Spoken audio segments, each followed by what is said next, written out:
नमस्कार, KP news 24/7 में आपका स्वागत है। इस वक्त मैं आपके साथ आत्मप्रिया आर्य। आइए देखते हैं इस वक्त के मुख्य समाचार। बीदर के ब्रिम्स अस्पताल में 3 दिन से सिटी स्कैन मशीन है बंद, मरीजों को हो रही है काफी कठिनाई।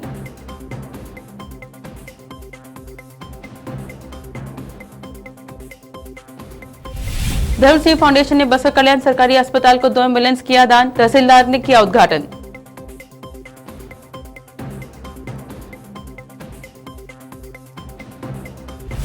लॉकडाउन विस्तार का फैसला शनिवार को किया जाएगा घोषित, मुख्यमंत्री बीएस येदियुरप्पा ने कही यह बात।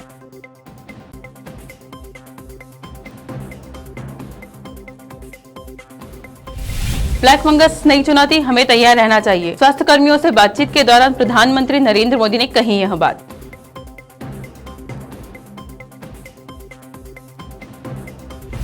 तहलका मैगजीन के संस्थापक तरुण तेजपाल को रेप के मामले में गोवा की कोर्ट ने कर दिया बरी, पूर्व जर्नलिस्ट पर रेप यौन शोषण के थे आरोप।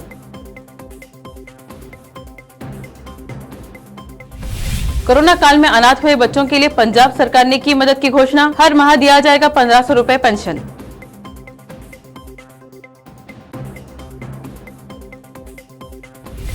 ग्यारह दिन की खूनी जंग के बाद इजराइल हमास के बीच संघर्ष विराम का ऐलान।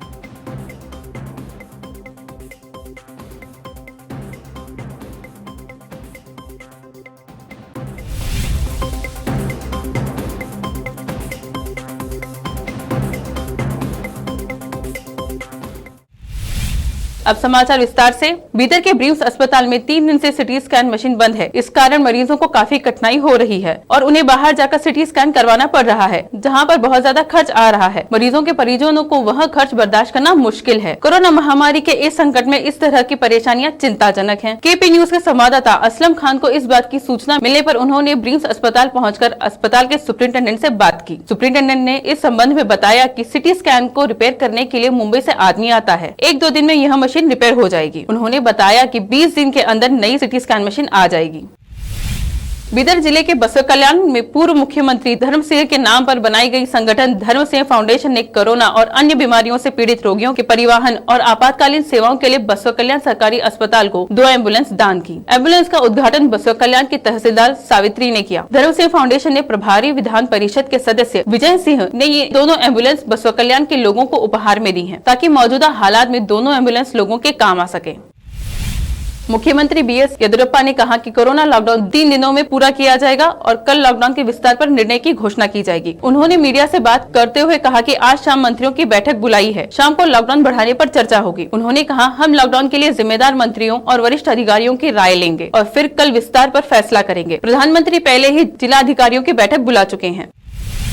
पीएम मोदी ने वाराणसी के स्वास्थ्य कर्मियों से आज बातचीत में कहा कि कोरोना के इस कठिन समय में काशी वासियों ने वाकई सराहनीय काम किया है। पीएम ने भावुक होते हुए कहा कि आपने शिव की कल्पना भावना से जन जन की सेवा की है, जिन्होंने अपनों को खोया है। मैं सभी लोगों को श्रद्धांजलि देता हूं और उनके परिजनों के प्रति संवेदना जताता हूं। योग और आयुष ने कोरोना वायरस के इस दौर में लोगों की ताकत बढ़ाई है। पीएम मोदी ने कहा कि अभी संतोष का समय नहीं है, हमें अभी लंबी लड़ाई लड़नी है। हमें अभी बनारस और पूर्वांचल के ग्रामीण इलाकों पर भी बहुत ध्यान देना है। अब हमारा मंत्र होगा, जहां बीमार वहीं उपचार। जितना हम उपचार लोगों के पास ले जाएंगे, हेल्थ व्यवस्था पर लोड उतना ही कम होगा। जहां बीमार वहीं उपचार, इस सिद्धांत पर फोकस करें।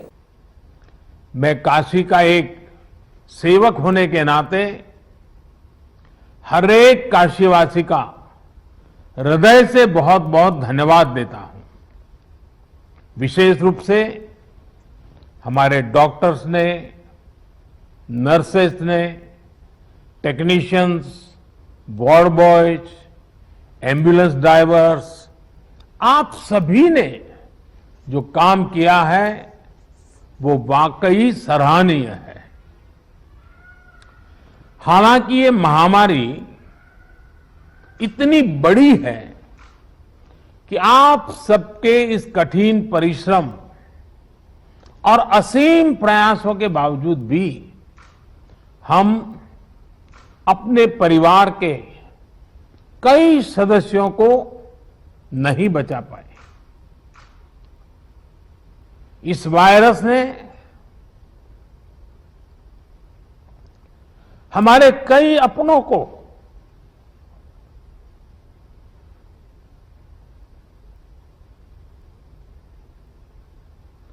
हमसे छीना है।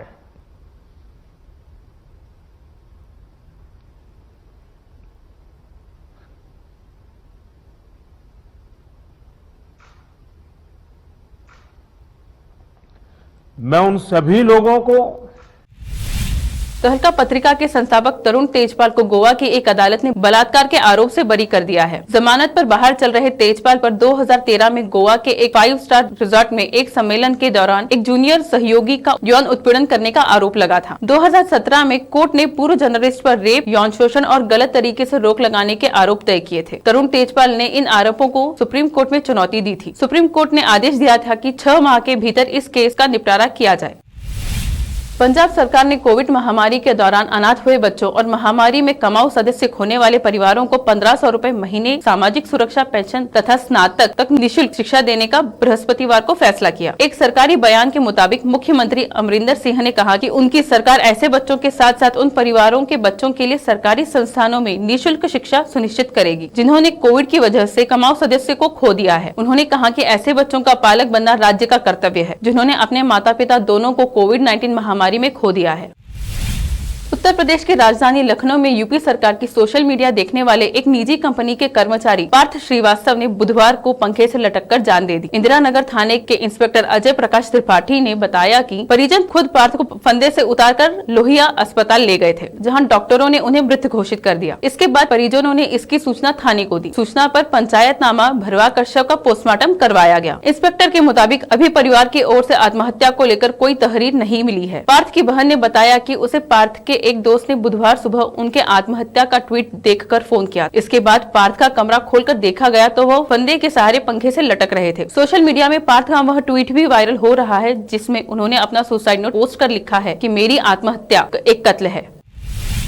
मध्य प्रदेश कांग्रेस अध्यक्ष एवं प्रदेश के पूर्व मुख्यमंत्री कमलनाथ ने राज्य सरकार से मांग की है कि कोरोना से हुई मौत को आपदा से हुई मौत माना जाए और मृतकों के परिजनों को 4-4 लाख रुपए की आर्थिक सहायता दी जाए। कमलनाथ ने मध्य प्रदेश के मुख्यमंत्री शिवराज सिंह चौहान को लिखे पत्र में यह मांग की है। इस पत्र में उन्होंने कहा, मध्य प्रदेश में कोरोना संक्रमण की स्थिति भयावह हो गई है। प्रदेश में कुल कोरोना संक्रमित व्यक्तियों की संख्या 6 लाख से अधिक हो चुकी है और उनके प्रदेशवासी असमय काल कवलित हो चुके हैं। कमलनाथ ने कहा, परिजन के असमय मृत्यु होने के कारण अनेक परिवार आज असहाय हो गए हैं। परिवार के मुखिया अथवा आय उपार्जन करने वाले व्यक्ति की मृत्यु से परिवार की आय समाप्त हो गई है और उनका जीवन यापन कठिन हो गया है। आज ऐसे परिवारों को राहत की अत्यंत आवश्यकता है।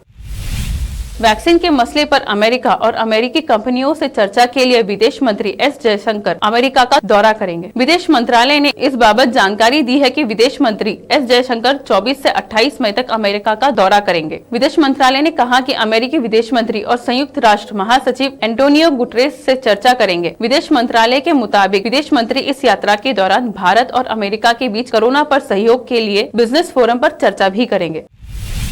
इजरायल और हमास गुरुवार को संघर्ष विराम के लिए सहमत हो गए। 11 दिन तक चले इस युद्ध की वजह से गाजा पट्टी में तबाही मची। अधिकांश इजरायल में जीवन ठप हो गया और 200 से अधिक लोग मारे गए। इजरायल के प्रधानमंत्री बेंजामिन नेतन्याहू की सुरक्षा कैबिनेट ने गाजा पट्टी में 11 दिन से चल रहे सैन्य अभियान को रोकने के लिए एक तरफा संघर्ष विराम को मंजूरी दी है। मीडिया में आई खबरों में कहा गया कि हमलों को रोकने के लिए अमेरिका की ओर से दबाव बनाए जाने के बाद यह फैसला किया गया है। संघर्ष विराम की घोषणा पर नेतन्याहू के कार्यालय ने कहा कि उनके सुरक्षा मंत्रिमंडल ने इजरायल के सैन्य प्रमुख और अन्य शीर्ष सुरक्षा अधिकारियों की सिफारिशों के बाद मिस्र के संघर्ष विराम प्रस्ताव को सर्वसम्मति से स्वीकार कर लिया है। अब वक्त है एक छोटे से ब्रेक का।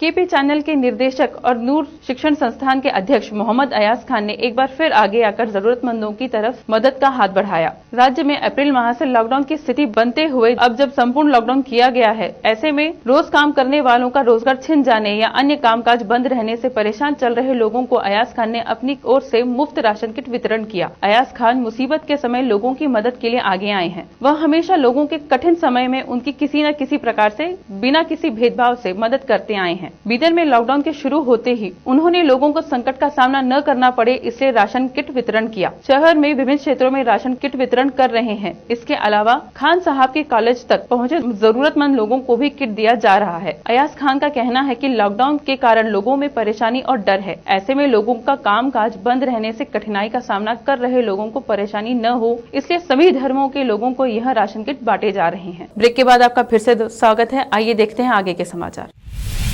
कोरोना की दूसरी लहर के चलते भारत इस समय गंभीर संकट में है। इस बीच कई देश भी भारत की मदद को आगे आ रहे हैं। इसी कड़ी में अमेरिकी नागरिक अधिकार कार्यकर्ता रेव जेसी जैक्सन सीनियर ने कांग्रेसी राजा कृष्णमूर्ति के साथ राष्ट्रपति जो बाइडेन से भारत को 6 करोड़ कोविड-19 वैक्सीन की खुराक आवंटित करने का आग्रह किया। दोनों ने आश्वासन दिया है कि मदद पहुंच रही है। उन्होंने बाइडेन से आग्रह करते हुए कहा कि राष्ट्रपति द्वारा पहले से घोषित की गई वैक्सीन की 8 करोड़ डोज में से कम 6 करोड़ डोज भारत को आवंटित की जाए। जैक्सन को भारतीय अमेरिकी सांसद राजा कृष्णमूर्ति ने भी समर्थन दिया। टीम इंडिया 2 जून के लिए विश्व टेस्ट चैंपियन के लिए रवाना होगी। बीसीसीआई की सीनियर सिलेक्शन कमेटी ने इस टूर्नामेंट के लिए अच्छी फॉर्म में चल रहे पृथ्वी शॉ को नहीं चुना, जिसके बाद से ही बीसीसीआई पर सवाल उठाए जा रहे थे। हालांकि अब टेस्ट चैंपियनशिप के बाद T20 वर्ल्ड कप 2021 की बात होना शुरू हो गई है। पाकिस्तान के पूर्व खिलाड़ी सलमान बट ने पृथ्वी शॉ को लेकर बड़ा बयान दिया। उन्होंने कहा कि शॉ को T20 वर्ल्ड कप के लिए भारतीय टीम में मौका नहीं मिलेगा। बॉलीवुड के बादशाह शाहरुख खान लंबे समय से पर्दे पर दिखाई नहीं दिए। उनकी अपकमिंग फिल्म पठान का दर्शक बेसब्री से इंतजार कर रहे हैं। इस बीच खबर है कि इस साल शाहरुख अपने फैंस को कई बड़े सरप्राइज दे सकते हैं। किंग खान पहले से ही OTT पर बतौर प्रोड्यूसर एंट्री कर चुके हैं। अपनी production company red chillies entertainment के तहत OTT प्लेटफॉर्म के लिए प्रोजेक्ट्स पहले बना चुके हैं। शाहरुख खान फिल्म 0 के बाद पठान में काम कर रहे हैं। दोनों फिल्मों के बीच खासा गैप है। ऐसा नहीं है कि कोरोना महामारी के बीच लॉकडाउन में एक्टर शांति से बैठे हैं। खबर है कि पठान फिल्म के रिलीज होते होते शाहरुख के कुछ नए प्रोजेक्ट्स OTT पर दिख सकते हैं। मिली खबर के मुताबिक अपने प्रोडक्शन हाउस के तहत OTT प्रोजेक्ट्स फाइनल करने में जुटे हुए हैं। कोरोना महामारी को देखते हुए अब फिल्म निर्देशक संजय लीला बंसाली एक बार फिर से बॉलीवुड की धक धक गर्ल एक्ट्रेस माधुरी दीक्षित के साथ काम करने जा रहे हैं। फिल्म देवदास में चंद्रमुखी के किरदार से लाखों दिलों में राज करने वाली माधुरी संजय लीला बंसाली की फिल्म हीरा मंडी में नजर आ सकती हैं। माना जा रहा है कि फिल्म में संजय लीला माधुरी के डांस का जादू एक बार फिर दिखाना चाहते हैं। खबर है कि फिल्म देवदास के बाद माधुरी दीक्षित एक बार फिर निर्देशक संजय लीला बंसाली के प्रोजेक्ट के लिए मुजरा कर सकती है। बॉलीवुड हंगामा की एक रिपोर्ट में सूत्रों का हवाला देते हुए कहा गया है कि बंसाली को लगता है कि डांस में माधुरी जैसा ग्रेस कोई नहीं ला सकता, इसलिए उन्होंने माधुरी दीक्षित को चुना। आखिर में फिर एक बार देखते हैं मुख्य समाचार। बीदर के प्रिम्स अस्पताल में 3 दिन से सिटी स्कैन मशीन है बंद। मरीजों को हो रही है काफी कठिनाई।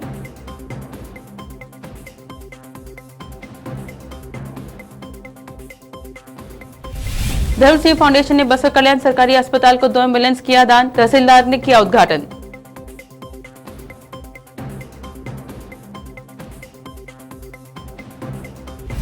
लॉकडाउन विस्तार का फैसला शनिवार को किया जाएगा घोषित। मुख्यमंत्री BS येदियुरप्पा ने कही यह बात।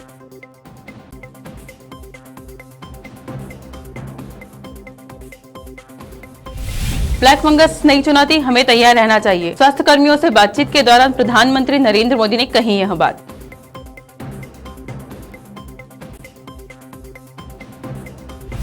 तहलका मैगजीन के संस्थापक तरुण तेजपाल को रेप के मामले में गोवा की कोर्ट ने कर दिया बरी। पूर्व जर्नलिस्ट पर रेप यौन शोषण के थे आरोप।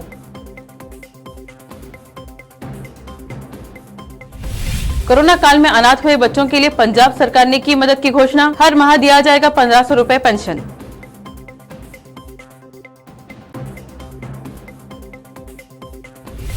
ग्यारह दिन की खूनी जंग के बाद इजराइल हमास के बीच संघर्ष विराम का ऐलान।